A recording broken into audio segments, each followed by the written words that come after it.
The morning sun cast long shadows across the 42nd floor of the Sterling Tower, its golden rays illuminating the pristine Manhattan skyline beyond the floor-to-ceiling windows. Marcus Sterling stood at the center of his corner office, his 6-foot frame rigid with the kind of controlled fury that had made executives tremble for the past decade.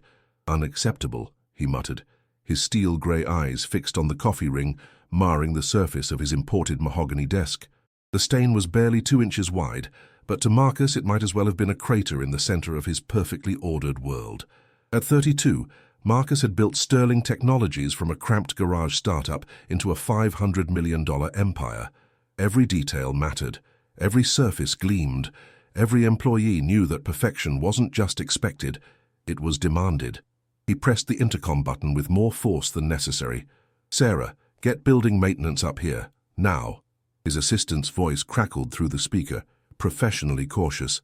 "Mr. Sterling, it's 6:47 a.m. The day shift doesn't start until, I don't care what time it is.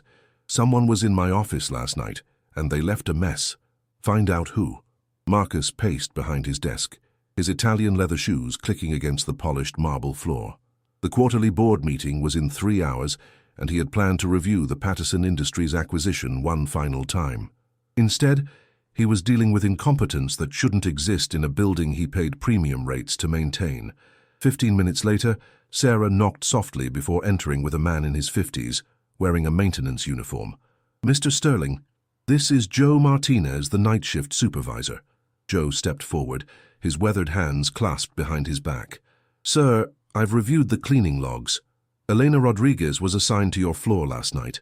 She's been with us for 2 years, never had a complaint. Well, she has one now."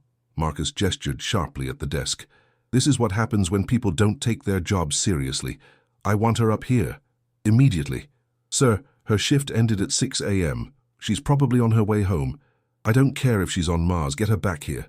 Joe nodded reluctantly and spoke into his radio. "Elena, this is Joe. I need you to come back to the building, Mr. Sterling's office. It's urgent." 20 minutes passed before Elena Rodriguez appeared in the doorway. Marcus looked up from his laptop, taking in the woman he'd never bothered to notice before.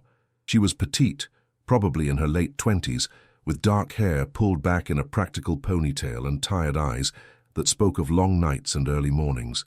Her cleaning uniform was wrinkled, and she carried herself with the cautious posture of someone accustomed to being invisible. "You wanted to see me, Mr. Sterling." Her voice was steady, but Marcus caught the slight tremor underneath. "I wanted to see you. I wanted to never see evidence of your carelessness again." He stood, using his height to intimidate. "Do you see this?" He pointed at the coffee stain. "This is what happens when you don't do your job properly." Elena's eyes moved to the desk, and for a moment, something flickered across her features. Confusion, then recognition. "Sir, I didn't leave that stain. I cleaned your desk at 2:30 a.m., and it was spotless when I finished. Are you suggesting I'm lying?" "No, sir. I'm just saying that I follow the same routine every night. I use the approved cleaning solution, I work from left to right, and I always finish with the leather conditioner on the mahogany surface." Marcus's jaw tightened. "Your routine is obviously flawed. This is a $5,000 desk, and you've damaged it with your negligence. I understand you're upset, but—" "Upset?" Marcus's voice rose. "I'm not upset, I'm disappointed. Disappointed that someone who can't manage to clean a desk properly is trusted with access to a building that houses classified technology worth billions." Elena's shoulders straightened slightly. "Mr. Sterling, I've been cleaning this building for 2 years. I take pride in my work, and I'm thorough. If there's a stain on your desk, it wasn't there when I left." "Are you arguing with me?" "I'm trying to explain. You're trying to make excuses." Marcus moved closer, his voice dropping to a dangerous whisper. "Let me make something very clear. I don't pay for excuses, I pay for results. And right now, the result is that my office looks like a college dorm room." Elena's cheeks flushed, but she maintained eye contact. "I understand you're frustrated, sir, but accusing me of something I didn't do isn't going to solve the problem." The silence stretched between them, broken only by the distant hum of traffic 42 floors below. Marcus had expected immediate apology, maybe tears. Instead, this woman, this cleaner, was standing her ground with a composure that reminded him uncomfortably of the boardroom adversaries he'd learned to respect. "You're fired," he said finally. Elena Rodriguez stood in the elevator, watching the numbers descend as her 2-year employment at Sterling Technologies came to an abrupt end. The fluorescent lights hummed overhead, casting harsh shadows on the stainless steel walls that had become as familiar to her as her own reflection. 42 floors, 41, 40. She'd known this day might come. Not like this, perhaps, but she'd always understood that her position existed in a precarious balance between invisibility and indispensability. The moment she became visible to someone like Marcus Sterling, the balance would tip. The elevator doors opened onto the marble lobby, and Elena walked past the reception desk, where she'd nodded to security guards for 2 years. Today, they watched her with the detached interest of people observing a minor disturbance in their routine. Outside, the October morning air carried the scent of roasted coffee and exhaust fumes, the familiar symphony of a city that never paused for personal catastrophes. Elena pulled her phone from her pocket and dialed her mother's number. "Mija, you're calling early. Is everything okay?" Elena closed her eyes, drawing strength from the warmth in her mother's voice. "I'm fine, Mommy. I need to come home today, earlier than usual." "Elena, what happened?" "I lost my job. It's okay, though. I'll figure something out." The silence on the other end stretched long enough for Elena to hear the distant sound of her mother's breathing exercises, the ones the physical therapist had taught her after the stroke. "Come home, Mija. We'll talk." The subway ride to Queens gave Elena time to think. She'd been cleaning offices for 2 years, 8 hours a night, 5 nights a week. It wasn't the career she'd planned, but it paid the bills and allowed her to care for her mother during the day. The decision to leave Harvard Law School had been the hardest of her life, but watching her mother struggle through rehabilitation had made it feel like the only choice. Elena had been 3 credits away from graduating when the call came. Her mother, the woman who had cleaned houses and worked double shifts at a diner to put Elena through college, had collapsed at work. The doctors said she'd been hiding symptoms for months, afraid to burden her daughter during her final semester. "Family first," Elena had told her academic advisor. "The degree can wait." But waiting had turned into 2 years, and 2 years had turned into a routine that felt increasingly permanent, until today. Elena climbed the stairs to the second-floor apartment she shared with her mother, each step echoing in the narrow hallway. The building was old but well-maintained, with the kind of character that real estate agents called charming and tenants called drafty. She found her mother in the kitchen, slowly preparing tea with the deliberate movements that had replaced her once quick efficiency. Carmen Rodriguez was 58, with silver threads running through her black hair and eyes that held the accumulated wisdom of someone who had worked hard for everything she'd ever owned. "Tell me what happened," Carmen said, settling into her chair with the careful precision of someone who had learned not to take simple movements for granted. Elena recounted the morning's events, watching her mother's expression shift from concern to something harder to read. When she finished, Carmen was quiet for a long moment.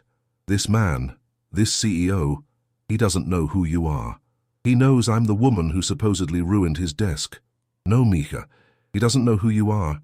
Elena Rodriguez, who graduated summa cum laude from Columbia, who scored in the 99th percentile on the LSAT, who was accepted to Harvard Law School with a full scholarship." Elena looked down at her hands, still smelling faintly of industrial cleaning solution. "That was a long time ago, Mommy. It was 2 years ago, and those things don't disappear just because you're wearing a different uniform." Carmen reached across the table and took her daughter's hand. "Maybe this is what you needed, a push to remember who you are underneath all this sacrifice. I can't go back to school. I need my daughter to stop using me as an excuse to hide from her own life." The words hung in the air between them, gentle but firm. Elena had heard variations of this conversation before, but always during her mother's weaker moments, when guilt and pain made her say things she'd apologize for later. This time, Carmen's voice carried the strength of someone who had made a decision. "I've been thinking about this for months," Carmen continued. "You're wasting your gifts, Elena. And I'm not going to let you blame that waste on love for me." Elena's phone buzzed with a text message. She glanced at it, expecting a bill reminder or a friend checking in. Instead, she saw a number she didn't recognize. "Elena Rodriguez, this is James Chen from Sterling Technologies' legal department. We need to speak with you urgently regarding a confidential matter. Can you meet today? This concerns your former employment." Elena showed the message to her mother, who read it with raised eyebrows. "Interesting," Carmen said. "It seems your former employer isn't quite finished with you." Probably wants me to sign something saying I won't sue for wrongful termination. Or maybe, Carmen said, standing to refill her tea, maybe someone at that company is smarter than your Mr. Sterling. Eleanor stared at the message, her mind already working through the possibilities. In her 2 years of cleaning, she'd developed the habit of noticing things: conversations left on speakerphone, documents left on desks, the small details that people assumed were invisible to the night staff. She thought about the coffee stain, about Marcus Sterling's absolute certainty that she was responsible, but she also thought about the timing, about the placement, about the way the stain had appeared almost deliberately positioned to catch attention. "Mommy," Elena said slowly, "what if this isn't about what I did? What if it's about what I know?" 2 hours later, Elena found herself back in Sterling Tower, but this time she entered through the main lobby as a visitor, rather than the service entrance she'd used for 2 years. The marble floors gleamed under the afternoon sun, streaming through the glass atrium, and she couldn't help but notice the spots where she'd spent countless nights, ensuring every surface sparkled. James Chen met her at the security desk on the 15th floor. He was younger than she'd expected, probably in his early 30s, with the kind of precise appearance that spoke of Ivy League credentials and expensive suits. His handshake was firm, professional, but his eyes held something that looked almost like relief when he saw her. "Ms. Rodriguez, thank you for coming on such short notice. I'm James Chen, Senior Counsel for Sterling Technologies." "Mr. Chen, your message said this was urgent." "It is. Please, let's talk in my office." The legal department felt different from the rest of the building, less ostentatious, more functional. Law books lined the walls, and multiple monitors displayed what appeared to be patent documents and legal briefs. James gestured to a chair across from his desk, which was notably more modest than Marcus Sterling's mahogany centerpiece. "Ms. Rodriguez, I'm going to be direct with you because we don't have much time. What I'm about to discuss with you is covered under attorney-client privilege, even though you're not technically our client. Can you agree to keep this conversation confidential?" Elena leaned forward slightly. "That depends on what you're asking me to keep quiet about." "Fair enough." James opened a thick folder. 3 days ago, Apex Dynamics filed a patent infringement lawsuit against us. They're claiming that our new AI algorithm violates their intellectual property. If they win, it could cost us everything. Not just the $200 million we've invested in development, but potentially our entire AI division. "I'm sorry to hear that, but I'm not sure how this concerns me." James pulled out a photograph, a surveillance image from what appeared to be a security camera. It showed a man in an expensive suit placing something on a desk in an executive office. Elena recognized the office immediately. Marcus Sterling's. This was taken at 3:47 a.m. last night, approximately 1 hour and 17 minutes after you finished cleaning Mr. Sterling's office. The man in the photo is David Apex, CEO of Apex Dynamics. Elena stared at the image, her mind racing. He was in Mr. Sterling's office? How did he get access? That's what we're trying to figure out, but look at this. James pulled out another photo, this one showing the man leaning over the same mahogany desk where she'd been accused of leaving a coffee stain. "He's placing something on the desk. We believe it was a listening device." So the coffee stain was likely caused when he set down his coffee cup while installing the bug. Mr. Sterling fired you for something that was actually evidence of corporate espionage. Eleanor sat back in her chair, processing the information. "Why are you telling me this? Shouldn't you be calling the FBI?" "We are, but here's the problem. We need to prove that David Apex had access to information that could only have come from inside Mr. Sterling's office. The lawsuit they filed contains details about our algorithm that we've never shared publicly, details that were only discussed in private meetings in that office." James opened his laptop and turned it toward her. "I've been reviewing the building's security logs, trying to establish a timeline. You have keycard access to every floor, and according to the records, you're one of the few people who was in the building during several critical time periods over the past month." A chill ran down Elena's spine. "Are you accusing me of industrial espionage?" "No, Ms. Rodriguez. I'm asking for your help to prove you weren't involved, and in the process, hopefully catch the person who was." Elena stood up, pacing to the window that overlooked the city. Below, people moved through their lives unaware of the corporate drama playing out 42 floors above. "What exactly do you want from me?" "I want to know what you saw, what you heard, what you noticed during your time cleaning that building. You were invisible to everyone else, but you were there. You saw things. Eleanor turned back to face him. And why should I help the company that just fired me for something I didn't do? James closed the laptop and leaned forward. Because, Ms. Rodriguez, I did some research on you after I saw your name in the security logs. Elena Rodriguez, Columbia University, summa cum laude, Harvard Law School full scholarship, LSAT score of 178. The room fell silent except for the distant hum of air conditioning. Helena felt exposed, as if someone had suddenly turned on bright lights in a room where she'd been hiding. You left Harvard 3 credits short of graduating, James continued. Family emergency, according to the registrar's office. You've spent the last 2 years cleaning buildings instead of practicing law. What's your point, Mr. Chen? My point is that you understand what's at stake here better than most people. You know the law. You understand corporate litigation. And you have access to information that could help us win this case and save this company from bankruptcy. Elena returned to her chair, her mind working through the legal implications. If you can prove corporate espionage, you can not only defend against their lawsuit, but potentially file criminal charges. Exactly. But we need evidence. We need someone who can tell us what really happened in that building over the past few weeks. Eleanor was quiet for several minutes, weighing her options. Finally, she looked up at James. I want to speak with Marcus Sterling. Ms. Rodriguez, I don't think he owes me an apology. And if I'm going to help save his company, he's going to hear exactly who he fired this morning. James hesitated, then reached for his phone. Mr. Sterling, this is James Chen. I need you to come down to my office immediately. We have a situation, and Elena Rodriguez is here to help us resolve it. The response was apparently loud enough for Elena to hear Marcus's voice through the phone, though she couldn't make out the words. Sir, James said firmly, I understand your feelings about Ms. Rodriguez, but she may be the key to preventing us from losing a $200 million lawsuit. I strongly suggest you put aside your personal feelings and get down here now.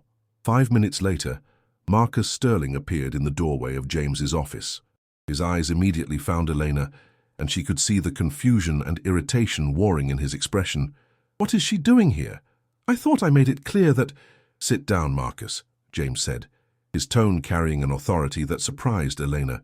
We need to talk. Marcus remained standing, his jaw set in the stubborn line Elena had witnessed that morning. James, I don't know what game you're playing, but I'm not interested in— Sit down. James's voice carried the kind of quiet authority that Elena remembered from her law professors. Unless you want to explain to the board why your pride cost us the company. Something in James's tone must have penetrated Marcus's anger, because he finally moved to the chair next to Eleanor, though he kept as much distance as possible between them. Now, James continued, let me explain what's actually happening here. He laid out the photographs again, pointing to the timeline he'd constructed. David Apex was in your office last night, Marcus. He planted a listening device and accidentally left a coffee stain on your desk, the same stain you blamed Ms. Rodriguez for this morning. Marcus stared at the photographs, his expression shifting from skepticism to recognition to something that might have been embarrassment. How did he get into the building? That's what we need to figure out. But first, I think you owe Ms. Rodriguez an apology.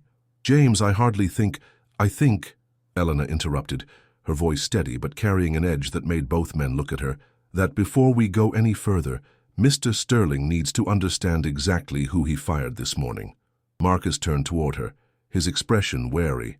I know who you are. You were a cleaner. I am Elena Rodriguez. I graduated summa cum laude from Columbia University with a degree in political science. I scored 178 on the LSAT. That's 99th percentile, Mr. Sterling. I was accepted to Harvard Law School with a full scholarship and was 3 credits away from graduating when I left to care for my mother after her stroke. The silence in the room was deafening. Elena could see Marcus processing this information, his preconceptions crumbling in real time. I spent the last 2 years cleaning your building, not because I couldn't do anything else, but because I chose to put my family first. I worked nights so I could be with my mother during the day, helping her relearn how to walk, how to speak clearly, how to be independent again. Marcus's face had gone pale. I didn't know. No, you didn't, because you never bothered to see me as anything more than the person who emptied your trash can. You made assumptions based on my uniform instead of taking 5 minutes to understand who I actually am. Eleanor stood up, her composure intact, but her voice gaining strength. You called me careless. You said I couldn't be trusted with access to your precious building. But the truth is, Mr. Sterling, I've been protecting your secrets for 2 years. What do you mean? Elena looked at James, who nodded encouragingly. I mean that in 2 years of cleaning your office, I never once discussed what I overheard. Not the merger talks with Patterson Industries, not the details about the AI algorithm development, not the arguments you had with board members about the IPO timeline. Marcus shifted uncomfortably in his chair. You heard all that? Mr. Sterling, you talk on speakerphone at 2 a.m. while I'm cleaning your office. You leave confidential documents on your desk. You have meetings with people who forget there's another person in the room. Eleanor's voice remained professional, but her eyes held his steadily. I heard everything, and I never said a word to anyone. James leaned forward. Eleanor, what else did you notice? Any patterns, any people who shouldn't have been there? Eleanor was quiet for a moment, her mind sorting through 2 years of observations. There were several late-night meetings over the past month, different from the usual board meetings. Mr. Sterling would stay late, sometimes until 4 or 5 a.m., talking with people I didn't recognize. Can you describe them? There was an older man, maybe in his 60s, silver hair, always wore navy suits. He had a distinctive watch, gold with what looked like diamonds around the face. And there was a woman, late 40s, red hair, always carried a leather portfolio that she never let go of. Marcus and James exchanged glances. That sounds like Richard Webb and Sarah Chen from Goldman Sachs, Marcus said. They've been advising us on the IPO. Were those meetings supposed to be confidential? Elena asked. Absolutely. We haven't announced the IPO plans yet. Elena nodded slowly. Then you should know that the older man, Mr. Webb, received several phone calls during those meetings. He would step out into the hallway, but the acoustics in that building carry sound further than people think. I heard him discussing IPO details with someone, including specific valuation numbers that matched what you'd been talking about in the meetings. James grabbed a legal pad and started taking notes. What exactly did you hear? He mentioned the AI division specifically. Said something about the algorithm being worth more than Sterling realizes, and that the timing would be perfect if someone could access the source code before the IPO announcement. The room fell silent. Marcus looked like he'd been punched in the stomach.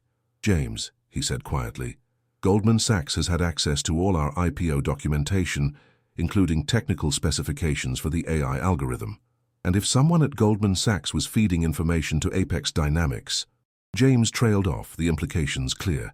Elena sat back down, her mind working through the legal ramifications. It's not just corporate espionage at that point. If Mr. Webb was sharing confidential IPO information with outside parties, you're looking at securities fraud. Marcus stared at her. You understand securities law? I understand a lot of things, Mr. Sterling. I also understand that if you want my help catching the people who are trying to destroy your company, you're going to need to start treating me like the Harvard-educated lawyer I almost am, instead of like the cleaner you fired this morning. Marcus was quiet for a long moment. When he finally spoke, his voice was different, less commanding, more uncertain. Elena, I owe you an apology, a significant one. I made assumptions about you that were not only wrong, but insulting. Yes, you did. And I fired you for something you didn't do based on those assumptions. Yes, you did. Marcus looked at James, then back at Eleanor. What would it take for you to help us? And I mean, help us as a consultant, not as someone we're asking for a favor. Eleanor considered the question. I want my job back with a formal apology on my record. I want a consulting contract that pays me what a first-year Harvard Law graduate would make. And I want a guarantee that when this is over, Sterling Technologies will provide a recommendation letter for my law school applications that reflects my actual contributions to this case. James looked at Marcus, who nodded slowly. Done. All of it. Eleanor stood up and extended her hand. Then let's catch some criminals, Mr. Sterling. As Marcus shook her hand, Elena couldn't help but notice that his grip was less confident than it had been that morning. Maybe that was a good thing. 3 days later, Elena found herself in a situation she hadn't experienced in 2 years, sitting at a conference table as an equal participant rather than cleaning around one. The Sterling Technologies war room had been transformed into an investigation headquarters, with whiteboards covered in timelines, photographs, and legal documents spread across every surface. Marcus sat at the head of the table, but Elena noticed he'd been deferring to James Chen and FBI agent Patricia Williams more than she would have expected from the man who'd screamed at her over a coffee stain. The federal investigation had moved quickly once James presented the evidence of corporate espionage. "Let's review what we know," Agent Williams said, consulting her tablet. She was a woman in her 40s with the kind of sharp efficiency that Elena respected. David Apex gained unauthorized access to this building on October 15th at 3:47 a.m. Security footage shows him entering through the parking garage using what appears to be a cloned keycard. Elena leaned forward. The parking garage entrance doesn't require the same level of clearance as the main elevators.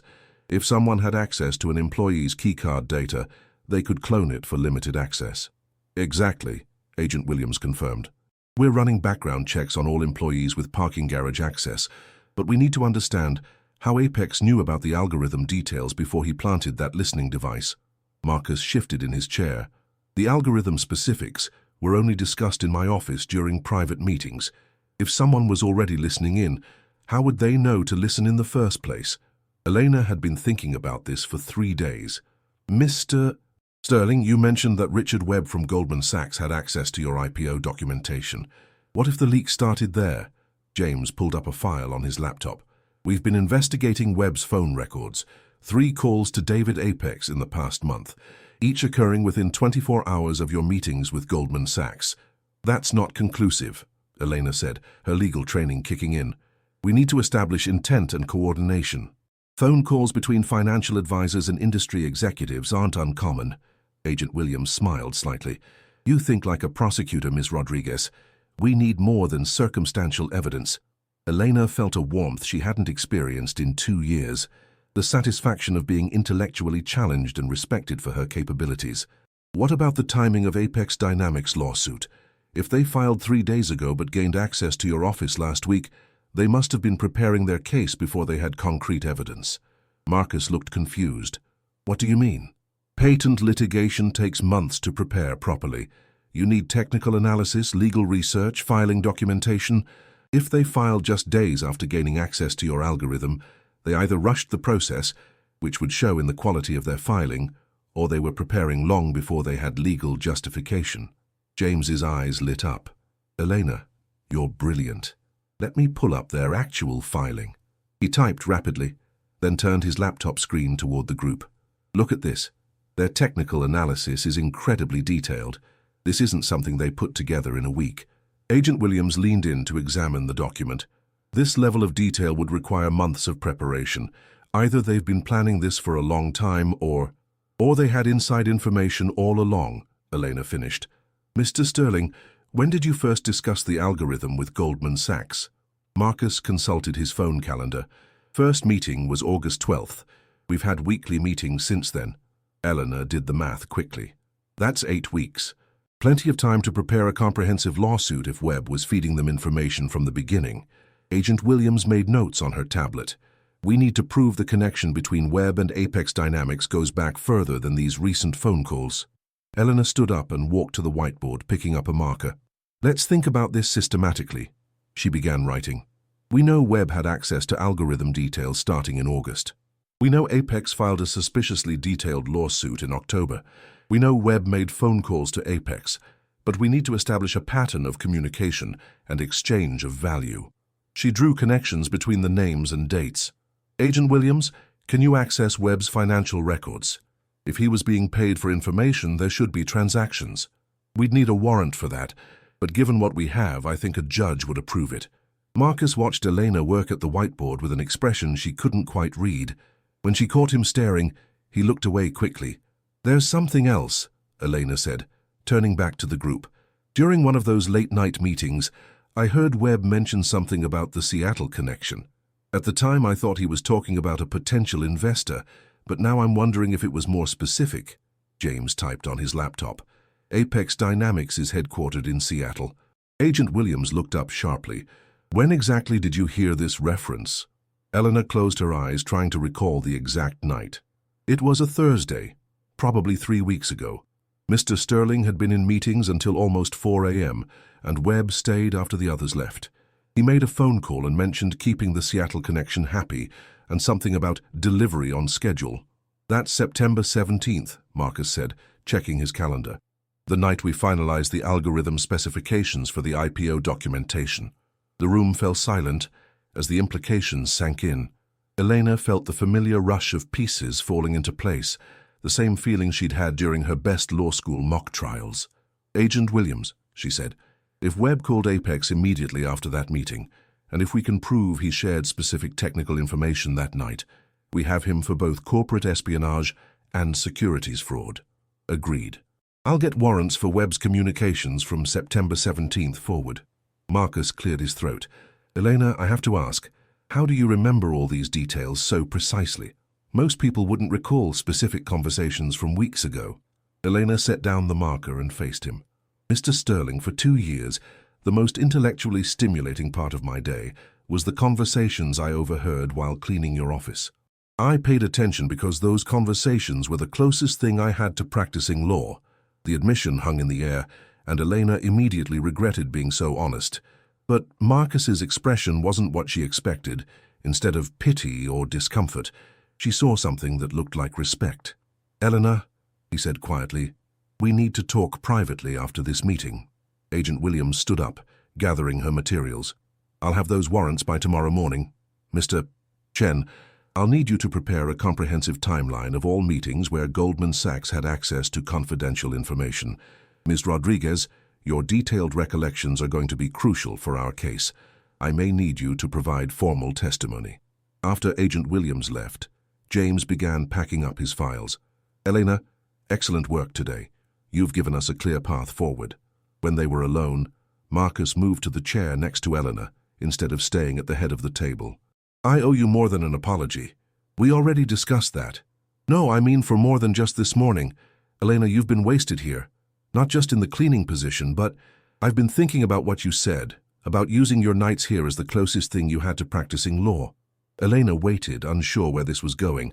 "When this case is resolved, I want to offer you a position in our legal department. Not as a favor, but because you've demonstrated capabilities that we need. James is brilliant, but he doesn't have your analytical approach or your attention to detail." Eleanor felt something shift inside her chest.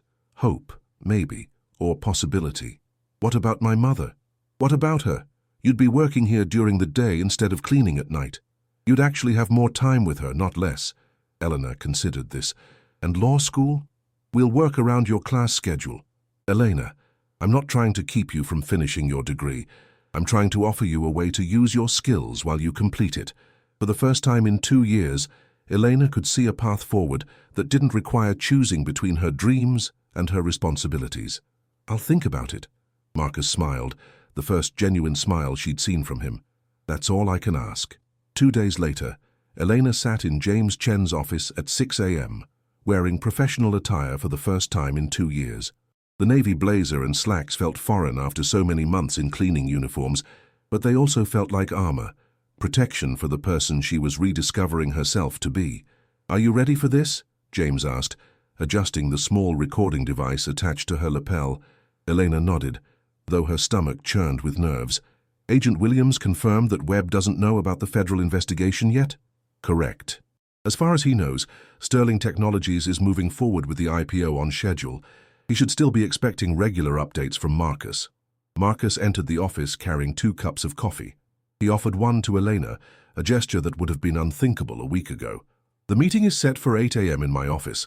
Webb thinks I'm calling an emergency session to discuss accelerating the IPO timeline due to competitive pressure." Elena accepted the coffee gratefully. "And he doesn't suspect that I'm anything other than cleaning staff. He's never paid attention to you before. I doubt he'll start now." Marcus paused, then added, "Which is exactly what we're counting on." The plan was elegant in its simplicity. Eleanor would resume her cleaning duties in Marcus's office during the meeting, giving her a legitimate reason to be present, while Webb discussed confidential information. The recording device would capture any admissions of his connection to Apex Dynamics, and Agent Williams would be monitoring from the adjacent conference room. "Eleanor," James said seriously, "if at any point you feel unsafe or want to abort, just say the phrase, 'I need to empty the trash in the hall.' Agent Williams will intervene immediately." Eleanor smoothed her blazer and checked her watch. "I understand. Let's do this."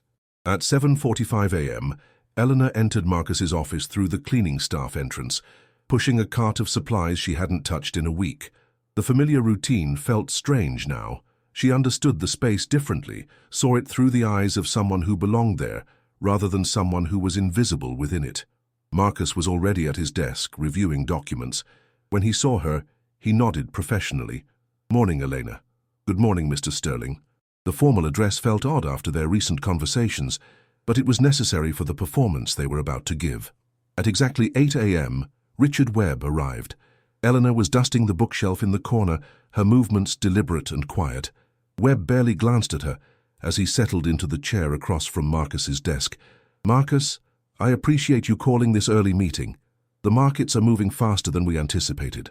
Elena kept her breathing steady, focusing on her task while listening intently.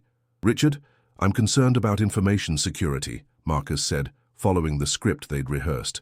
"There are rumors in the industry about our algorithm details that should only be known to people in this room." Webb shifted in his chair. "What kind of rumors?" "Competitors seem to know specifics about our AI development that we've never made public. James thinks we might have a leak somewhere in the IPO preparation process." Eleanor moved to clean the coffee table, putting her closer to the conversation. Webb's phone buzzed, and she saw him glance at it quickly. "Marcus, these things happen in competitive industries. Information has a way of getting out. This isn't general industry knowledge, Richard. Someone knows our exact algorithm specifications, our development timeline, even our internal code names for different features." Webb was quiet for a moment too long. Elena could feel the tension in the room shifting. "Well," Webb said finally, "Goldman Sachs has been very careful with your documentation, but in a complex IPO preparation, information flows through many channels: legal teams, technical analysts, regulatory consultants." Marcus leaned forward. "Richard, I need to ask you directly. Have you discussed our algorithm with anyone outside the authorized team?" Elena held her breath, continuing to dust while watching Webb's reflection in the window behind Marcus's desk. "Of course not, Marcus. That would be completely inappropriate." Webb's phone buzzed again, and this time he answered it. "Excuse me, I need to take this." "David?" "No, we're still on schedule." "Yes, the specifications are exactly as we discussed. Tomorrow night as planned." Elena's pulse quickened. Webb was talking to David, presumably David Apex, and discussing specifications and a plan for tomorrow night. Marcus's eyes met Elena's briefly in the window's reflection. They both understood the significance of what they'd just heard. Webb ended the call and turned back to Marcus. "Sorry about that. Where were we?" "We were discussing information security," Marcus said carefully. "Richard, who was that on the phone?" "Just another client. Nothing related to Sterling Technologies." Eleanor moved to empty the wastebasket near Webb's chair, giving her a closer view of his phone, which was still lit up on the table. The recent call log showed David Apex clearly at the top. "Marcus," Webb continued, "I think you're being paranoid about information leaks. The IPO market is competitive, but I haven't seen any evidence of actual security breaches." "What about the Apex Dynamics lawsuit?" Marcus asked. "Their filing contains technical details that seem remarkably accurate." Webb's composure slipped slightly. "I'm not familiar with the specifics of their case." Elena was cleaning the window behind Webb now, and she could see Marcus clearly. He looked directly at her and mouthed, "Are you okay?" She nodded slightly, then said in a normal voice, "Mr. Sterling, should I empty the trash in the hall now, or wait until after your meeting?" Marcus understood immediately that she wanted to continue. "Please wait until we're finished, thank you." Webb glanced at Eleanor dismissively, then turned back to Marcus. "Look, Marcus, I understand your concerns, but I think the best defense against competition is to move quickly. If we can accelerate the IPO timeline, we can get your technology to market before competitors can react." "Accelerate how much? What if we filed next week instead of next month?" Elena froze. "Next week would be impossibly fast for a legitimate IPO acceleration, but it would be perfect timing if someone wanted to manipulate the process for maximum advantage." Marcus played his role perfectly. "Richard, that seems extremely aggressive. Are you sure that's advisable?" "Trust me, Marcus. I have sources in the industry that suggest time is of the essence." Eleanor had heard enough. She moved toward the door, intending to signal Agent Williams, but Webb's phone rang again. "I need to take this," he said, standing up. "David, what's wrong? What do you mean the FBI is asking questions?" "No, I told you to wait until after the filing. Webb realized what he was saying and looked up to see Marcus and Elena both staring at him. The color drained from his face. "Richard," Marcus said quietly, "I think you need to explain who David is and why he's concerned about the FBI." Before Webb could answer, Agent Williams entered the office with two other agents. "Richard Webb, you're under arrest for corporate espionage and securities fraud." As the agents read Webb his rights, Elena realized she was shaking. The adrenaline of the investigation was wearing off, replaced by the weight of what they'd just accomplished. Marcus walked over to her. "Elena, are you okay?" She nodded, pulling off the recording device with trembling fingers. "We got him," Marcus agreed. "Elena, what you did just now, that was incredible. You stayed calm, you gathered the evidence we needed, and you helped save this company." Elena looked around Marcus's office, seeing it through new eyes once again. A week ago, she'd been fired from this room for something she didn't do. Today, she'd helped solve a federal crime from the same space. "Mr. Sterling," she said, "about that job offer you mentioned." Marcus smiled. "Still interested?" "Very much so. But I have one condition." "Name it." "I want to help prosecute this case. I want to see it through to the end." Marcus extended his hand. "Deal, counselor." As Elena shook his hand, she realized that sometimes the best opportunities come disguised as the worst days of your life. A week ago, she'd been invisible. Today, she was exactly where she belonged. 1 week after Richard Webb's arrest, Elena sat in her new office on the 38th floor of Sterling Tower. The space was modest but professional. A desk with 2 monitors, a bookshelf she was slowly filling with legal texts, and a window that offered a view of the Manhattan skyline she'd only seen from the outside for 2 years. The transformation still felt surreal. A nameplate on her door read, "Elena Rodriguez, Legal Consultant," and she had a Sterling Technologies ID badge that granted her access to executive floors instead of service elevators. But the most significant change wasn't her office or her title. It was the way people looked at her when she walked through the building. James Chen knocked on her open door. "Elena, do you have a minute? The prosecutors want to discuss your testimony for Webb's case." "Of course." Elena saved the contract analysis she'd been working on. Her first official assignment for Sterling Technologies involved reviewing partnership agreements, work that engaged her mind in ways she'd almost forgotten were possible. They walked to the conference room where Assistant U.S. Attorney Michelle Torres was waiting with Agent Williams. Elena had worked with them several times over the past week, preparing the federal case against Webb and David Apex. "Ms. Rodriguez," Attorney Torres began, "we've received word that Webb wants to negotiate a plea deal. His attorney contacted us this morning." Elena leaned forward. "What kind of deal?" "Full cooperation in exchange for reduced charges. He's willing to provide details about the entire scheme, including how he recruited other Goldman Sachs employees to feed information to competing companies." Agent Williams consulted her notes. Apparently, this wasn't his first time. Webb has been selling IPO information to competitors for at least 3 years. Sterling Technologies was just his most recent target. Elena felt a chill. How many other companies were affected?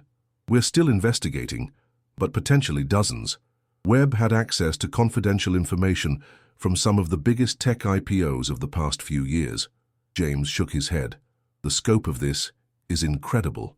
"Elena, if you hadn't remembered those specific conversations, we never would have uncovered this." Attorney Torres agreed. "Your testimony was crucial, Ms. Rodriguez, but now we need to discuss how Webb's cooperation might affect the trial timeline." Elena had been thinking about this possibility. If Webb provides comprehensive information about his other victims, that could lead to a class action civil suit, as well as expanded criminal charges. "Exactly.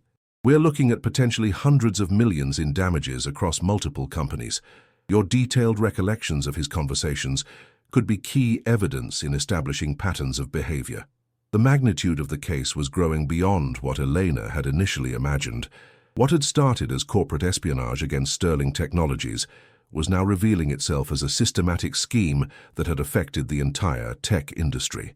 "There's something else," Agent Williams said. "Webb's cooperation has led us to investigate several other Goldman Sachs employees.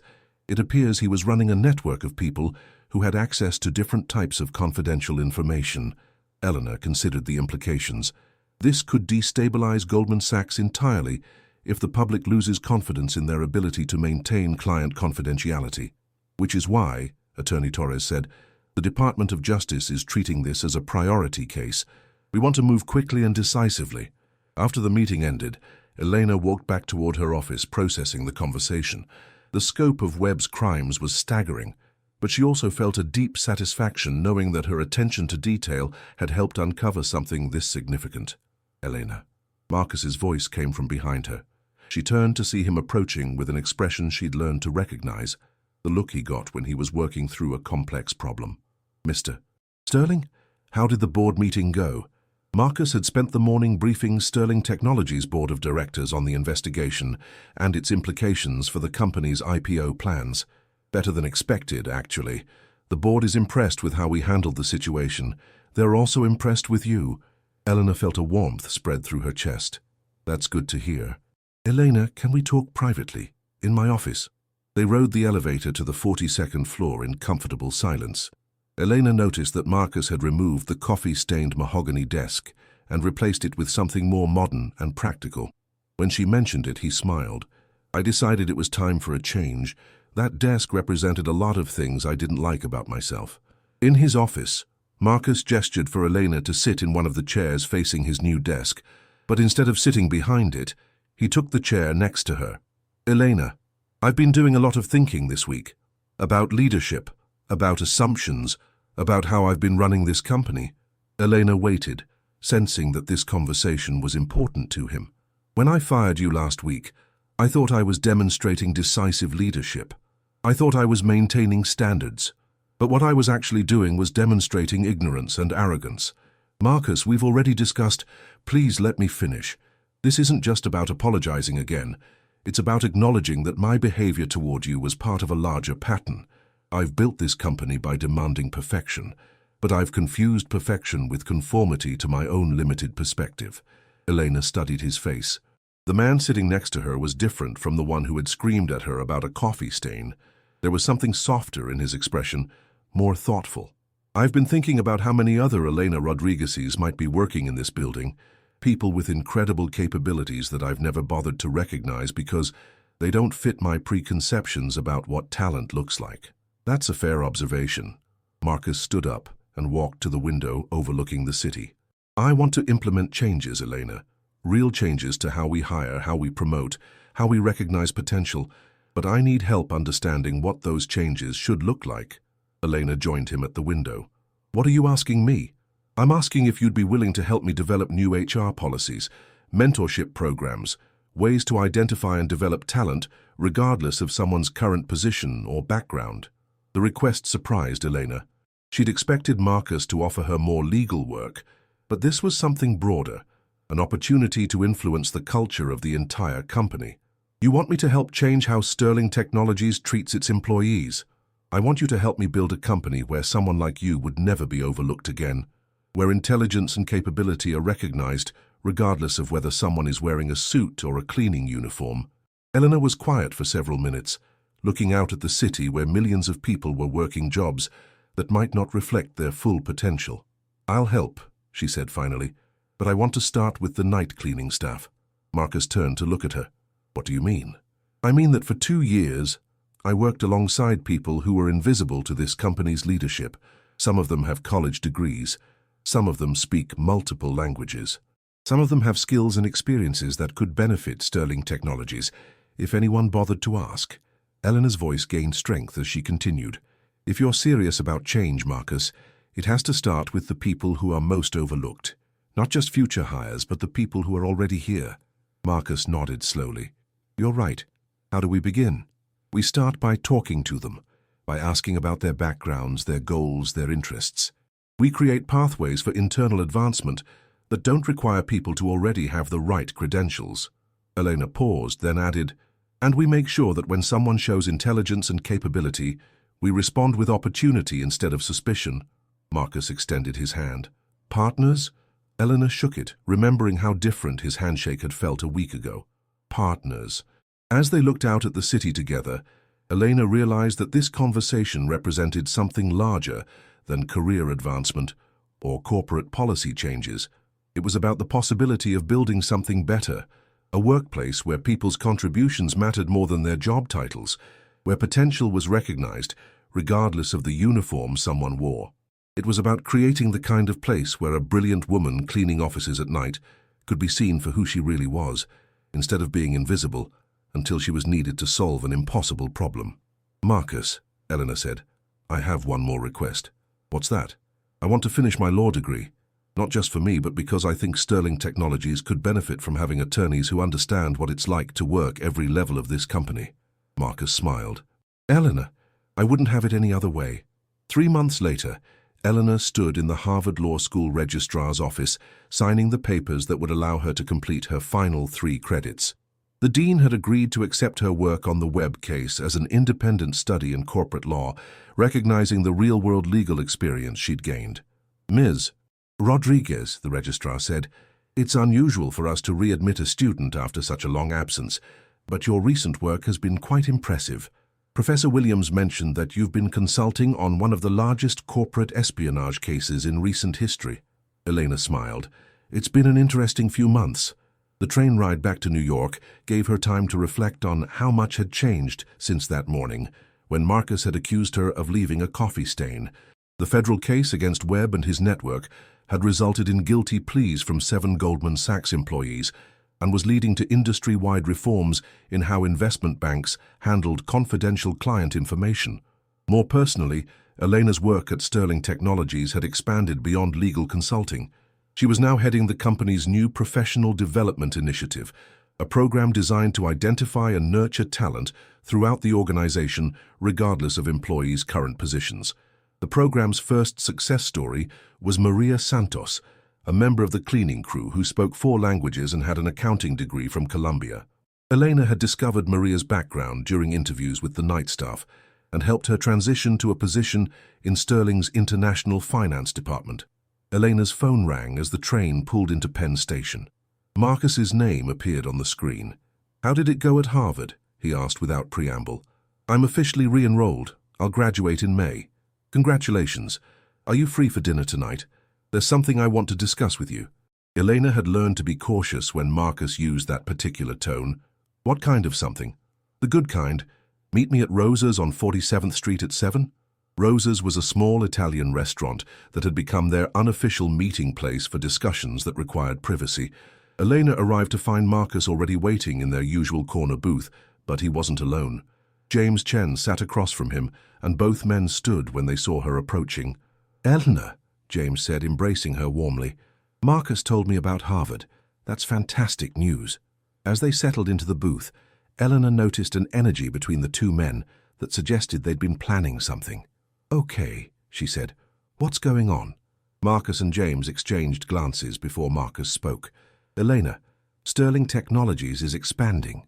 The success of our AI division, combined with the positive publicity from how we handled the Webb case, has attracted new investors and potential partnerships. That's wonderful news. We're opening a new division focused on legal technology, AI applications for law firms, contract analysis software, litigation support systems. It's going to be a major growth area for the company." Elena nodded, wondering where this was leading.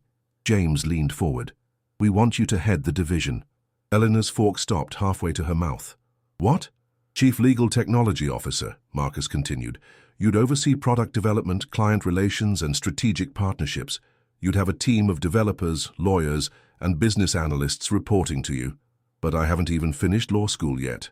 "Elena," Marcus said, "you've demonstrated more practical legal insight in the past 3 months than most attorneys develop in years. You understand both the technical side of our business and the real-world applications of legal technology." Elena set down her fork, her mind racing. This is a huge opportunity. It's also a huge risk," James added honestly. "Legal technology is competitive, and we'd be entering a market with established players, but we think your background, understanding both the practical challenges of legal work and the technology solutions, gives us a unique advantage." "What would this mean for the Professional Development Initiative?" Marcus smiled. "That program has been so successful that the board wants to expand it company-wide. We're hiring a full-time director to take over day-to-day operations, but you'd continue to oversee strategic development." Elena looked between the two men, seeing excitement and confidence in their expressions. 6 months ago, she'd been cleaning their offices. Now they were offering her executive leadership of a new division. "Can I ask you something honestly?" she said. "Of course," Marcus replied. "How do I know this isn't just guilt about how you treated me initially? How do I know you're offering me this position because you believe in my capabilities, not because you feel obligated to make amends?" Marcus was quiet for a moment, then reached into his briefcase and pulled out a thick folder. "Because 3 other companies have tried to recruit you in the past month." Elena stared at him. "What?" "Word travels fast in the legal technology industry. Your work on the web case got attention, and your insights about AI applications in corporate law have been noticed. Sullivan and Cromwell offered you a senior associate position. Microsoft wants you to consult on their legal AI development, and a startup in Silicon Valley offered you a founding partner position." James added, "Elena, we're not offering you this position out of guilt. We're offering it because if we don't, you're going to end up working for our competitors." Elena opened the folder to find copies of offer letters, all addressed to her, all dated within the past 2 weeks. The salaries and benefits were substantial, more money than she'd imagined earning so early in her career. "How did you get these?" Marcus looked slightly embarrassed. "Your mail has been forwarded to Sterling Technologies since you started working with us. I should have mentioned that the offers were coming in, but I wanted to present our offer first." Elena laughed, surprising herself. "Marcus, you kept my job offers from me so you could make a counter-offer first. When you put it that way, it sounds ethically questionable." "It is ethically questionable." But Elena was still smiling. "What's Sterling Technologies offering?" James slid another folder across the table. "Chief Legal Technology Officer, reporting directly to Marcus. Starting salary of $275,000, plus equity participation, plus a $50,000 education bonus when you complete your law degree." Elena opened the folder and scanned the offer letter. The terms were generous, but more importantly, the position represented exactly the kind of work she'd dreamed of doing, combining law, technology, and business strategy in ways that could make a real impact. "There's one more thing," Marcus said. "Elena, I want you to know that regardless of what you decide about this position, Sterling Technologies will honor our commitment to support your law degree completion and provide the recommendation letters we discussed." Elena looked up from the offer letter. "You're not making this conditional on my accepting the job. No, you've already earned those things through your work here. This offer is separate. It's about what we want you to do next, not what you've already done." Elena felt something settle in her chest, a confidence she hadn't realized was missing. Marcus was offering her the position because he believed she could do it well, not because he owed her something. "I need time to think about this," she said. "Of course, take as much time as you need." But even as Elena said it, she knew her decision was already made. 3 months ago, she'd been invisible. 6 months ago, she'd been afraid her dreams were permanently derailed. Now she was being offered the opportunity to build something new, to lead a team, to create technology that could revolutionize how legal work was done. "Actually," she said, "I don't need time to think. I accept." Marcus and James both broke into grins. "Welcome to the executive team, Chief Rodriguez," Marcus said, extending his hand. As Elena shook it, she realized that this handshake felt different from all their previous ones. Not because Marcus had changed, though he had, but because she had changed. She was no longer the woman who had cleaned his office, or even the woman who had helped solve his corporate espionage problem. She was Elena Rodriguez, Chief Legal Technology Officer, Harvard Law graduate-to-be and architect of her own future. "Thank you for seeing who I could become," she said to Marcus, "even when I'd forgotten it myself." Marcus smiled. "Thank you for reminding me that the most important decisions a leader makes are about recognizing the potential in people, not just managing the people you already know have potential." As they raised their glasses in a toast, Eleanor looked around the small restaurant where her new life was officially beginning.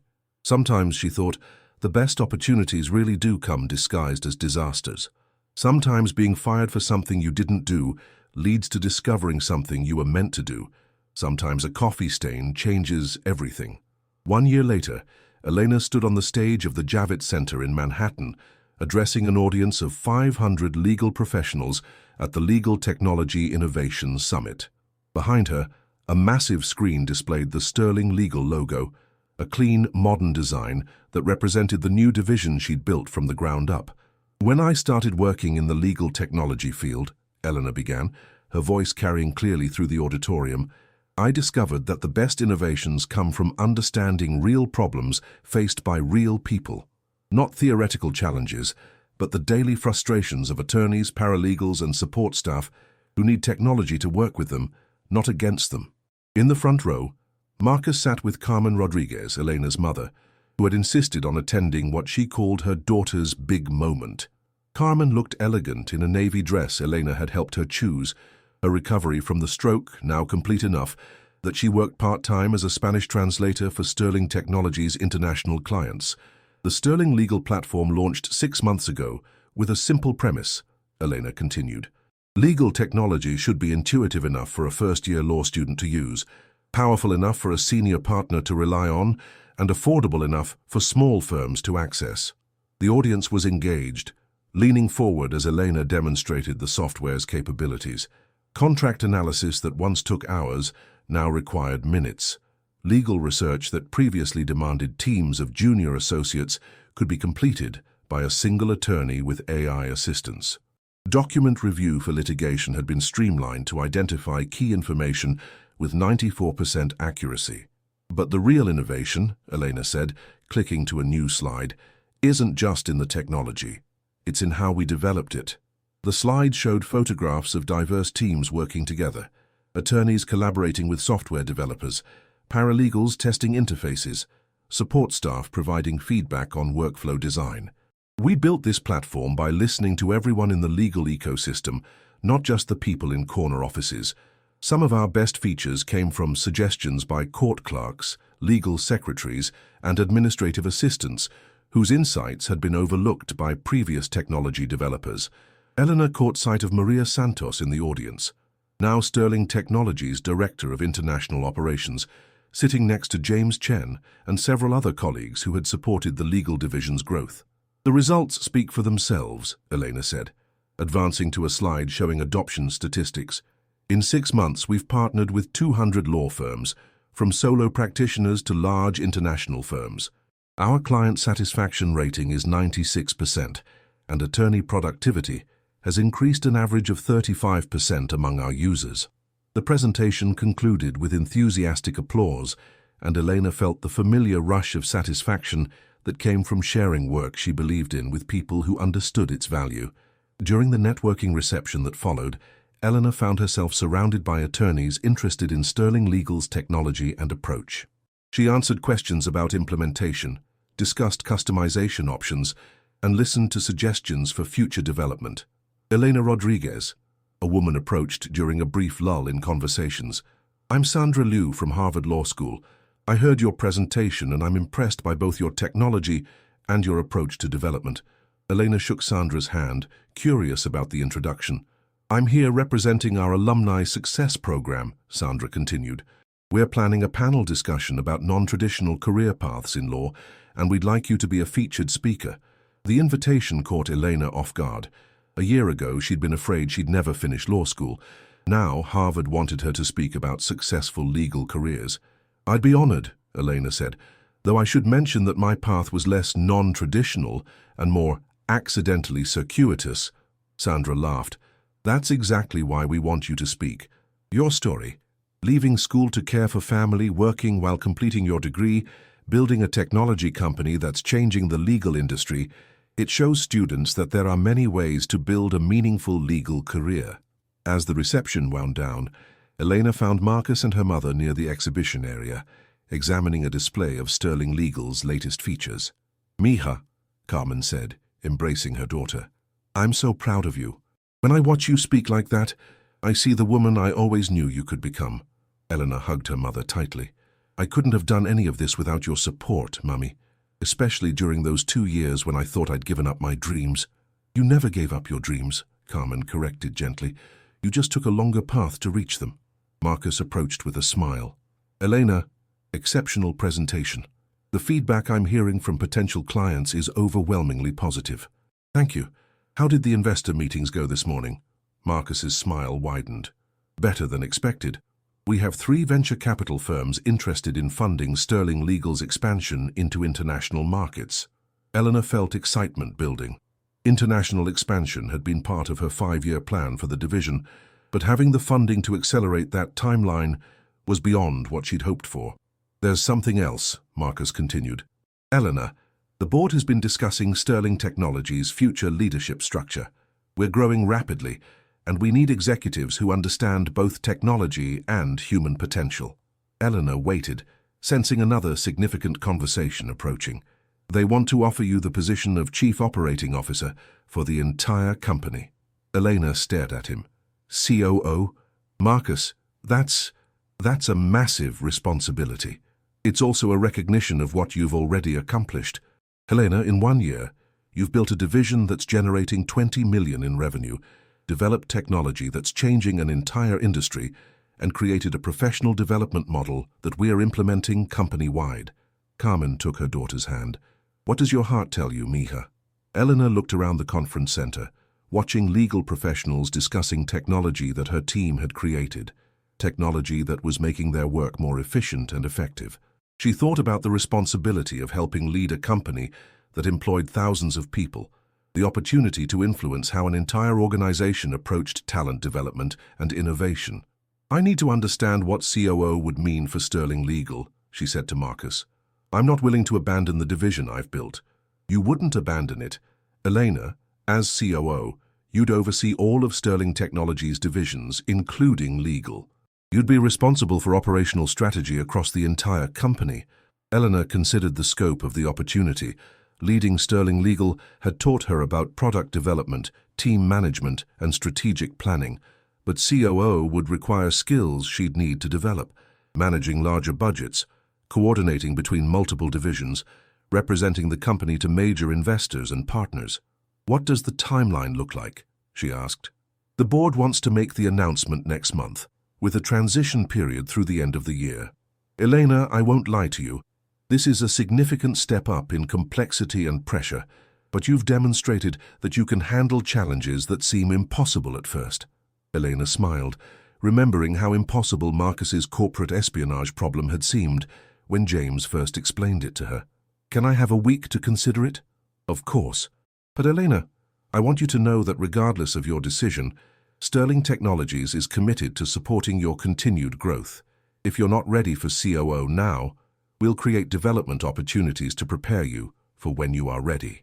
As they left the conference center, Elena walked between Marcus and her mother through the early evening energy of Manhattan. The city that had once seemed indifferent to her struggles now felt full of possibility. Eleanor, Marcus said as they waited for their car, can I ask you something personal? Sure. Do you ever regret the path that brought you here? The 2 years you spent cleaning instead of finishing law school immediately? Eleanor thought about the question seriously. Marcus, if I hadn't left Harvard, I never would have been in Sterling Tower that night when David Apex planted the listening device. I never would have overheard the conversations that helped us solve the case. I never would have understood the company from the perspective of someone who wasn't in the executive suite. She paused, watching people move through the city with their own purposes and dreams. Those 2 years taught me things about resilience, about finding dignity in any honest work, about recognizing potential in unexpected places.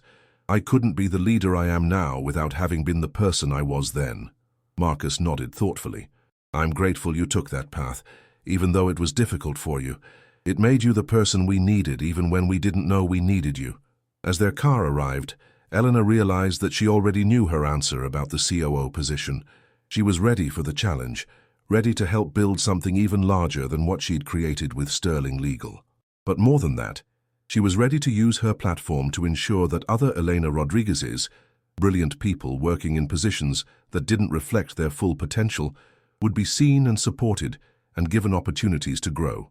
2 years after the coffee stain incident that changed everything, Elena Rodriguez stood in her corner office on the 45th floor of Sterling Tower, reviewing the quarterly reports from all of Sterling Technologies' divisions. As Chief Operating Officer, she oversaw a company that had grown from 500 million to 1.2 billion in valuation, largely driven by innovations in AI technology and legal tech solutions. The morning sun cast familiar patterns through her windows, but the view was different now. not just of the city but of her place within it. On her desk sat a Harvard law diploma, earned through evening classes while building her career at Sterling. Next to it was a photo from the previous month's company retreat, showing her with the 200-person team she now led. A soft knock interrupted her review. "Come in." Marcus entered, carrying 2 cups of coffee and wearing the kind of smile that usually meant he had either very good news or very challenging news to share. "Good morning, C.O. Rodriguez," he said, offering her one of the cups. "Do you have time for a conversation?"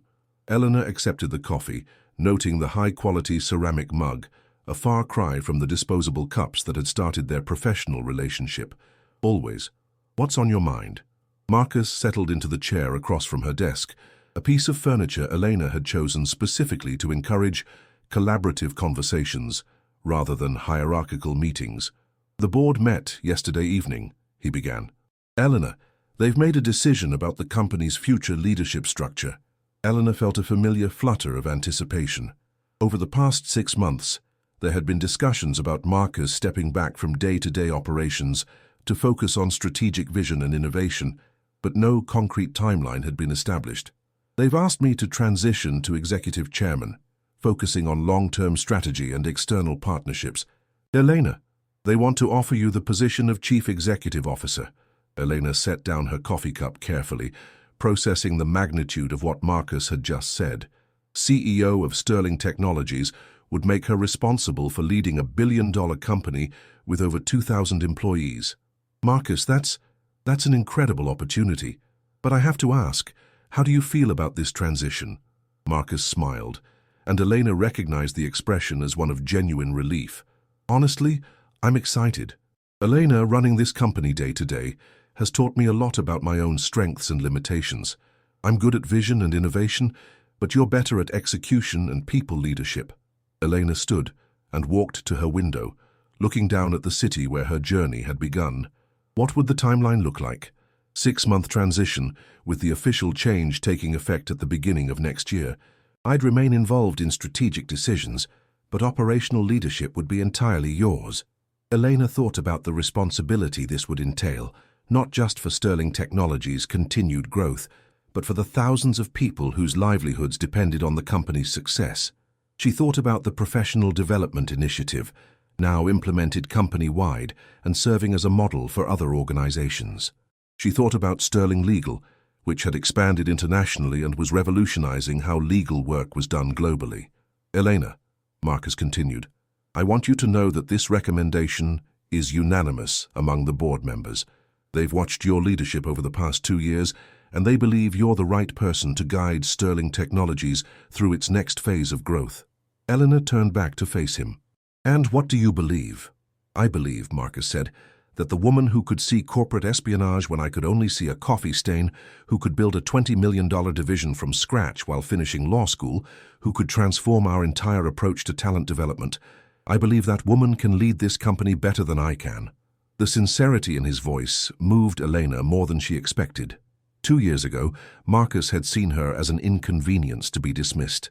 Now he was advocating for her to become his successor. "There's something I want to tell you," Eleanor said, returning to her chair. "Something I've never mentioned about that morning when you fired me." Marcus looked curious. "When you accused me of leaving that coffee stain, part of me was relieved." "Relieved?" "Marcus, I'd been cleaning your office for 2 years, listening to you build this incredible company, watching you solve complex problems and make strategic decisions. I was intellectually starving, and being fired, even unfairly, felt like it might force me to figure out how to get back to the life I was meant to be living." Eleanor paused, choosing her words carefully. "I don't think either of us could have predicted how that morning would lead to this conversation, but I'm grateful for every part of the journey, including the painful parts." Marcus was quiet for a moment. "Eleanor, can I ask you something I've wondered about for 2 years?" "Of course. Why didn't you ever tell me about your background? Why didn't you mention Harvard or your legal training or any of the things that could have changed how I saw you?" Elena had expected this question eventually. "Because, Marcus, if I had to tell you I was intelligent and capable, then you weren't ready to recognize those qualities in people whose backgrounds didn't match your expectations. The problem wasn't that you didn't know about my education, it was that you couldn't see my potential without those credentials." Marcus nodded slowly. "You're right. And that blind spot could have cost this company everything if you hadn't been who you are. Elena smiled. But you learned, and you changed. And now Sterling Technologies is a place where potential is recognized and developed, regardless of someone's starting point. They sat in comfortable silence for several minutes, both reflecting on the journey that had brought them to this conversation. Elena, Marcus said finally, there's one more thing the board discussed. They want to establish the Elena Rodriguez Foundation for Professional Development, funded by Sterling Technologies, but operating independently to help other companies implement similar talent recognition programs. Elena felt tears prick her eyes unexpectedly. Marcus, that's incredible. But why name it after me? Because your story and what you've built here proves that extraordinary potential exists everywhere. We want other organizations to learn from what you've created. Eleanor thought about all the people working in positions that didn't reflect their full capabilities, all the brilliant minds that were overlooked because they didn't fit conventional expectations of what talent looked like. I accept, she said, both the CEO position and the foundation, but I want to make some modifications to how we implement both.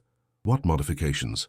Eleanor stood and walked to the whiteboard that had become her preferred tool for strategic planning.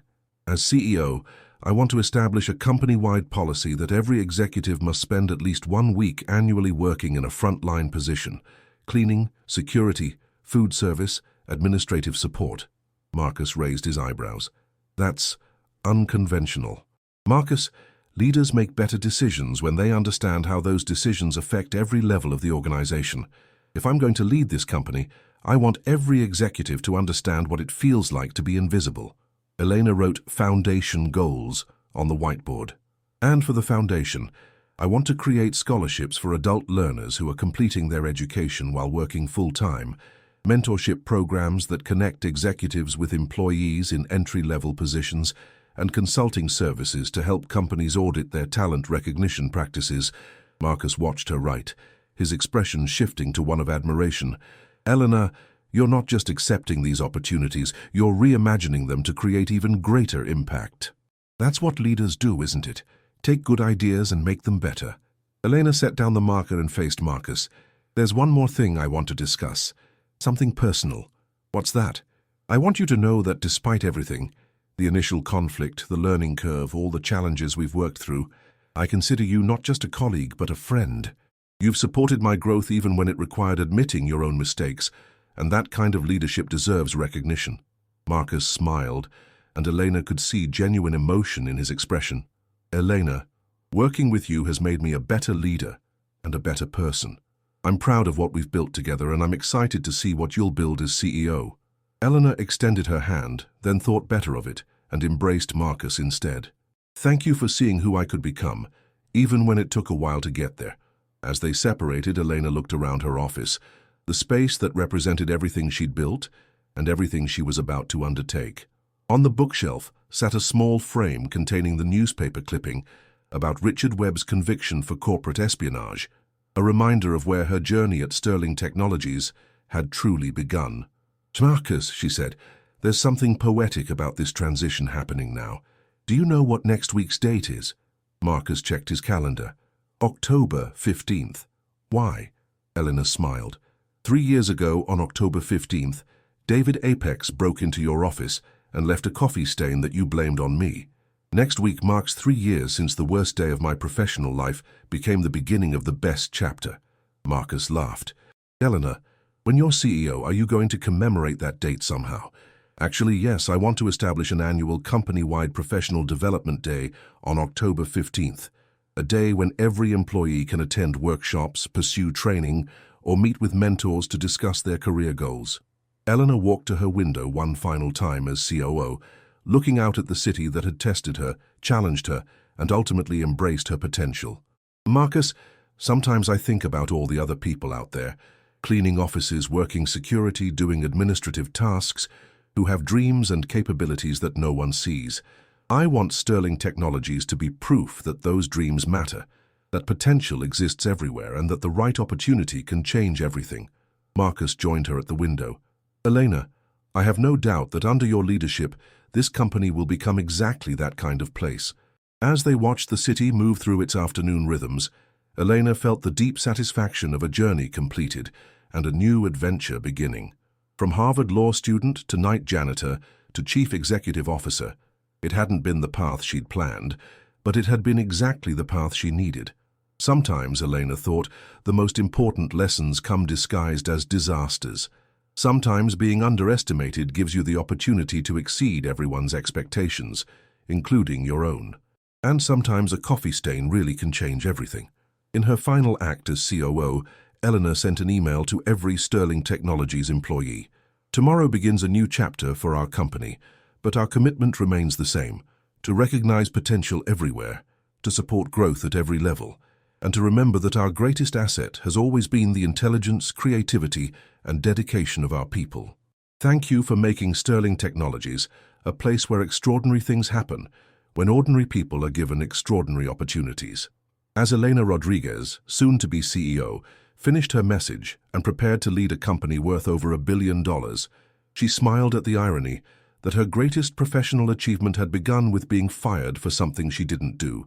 But then again, the best stories often start that way.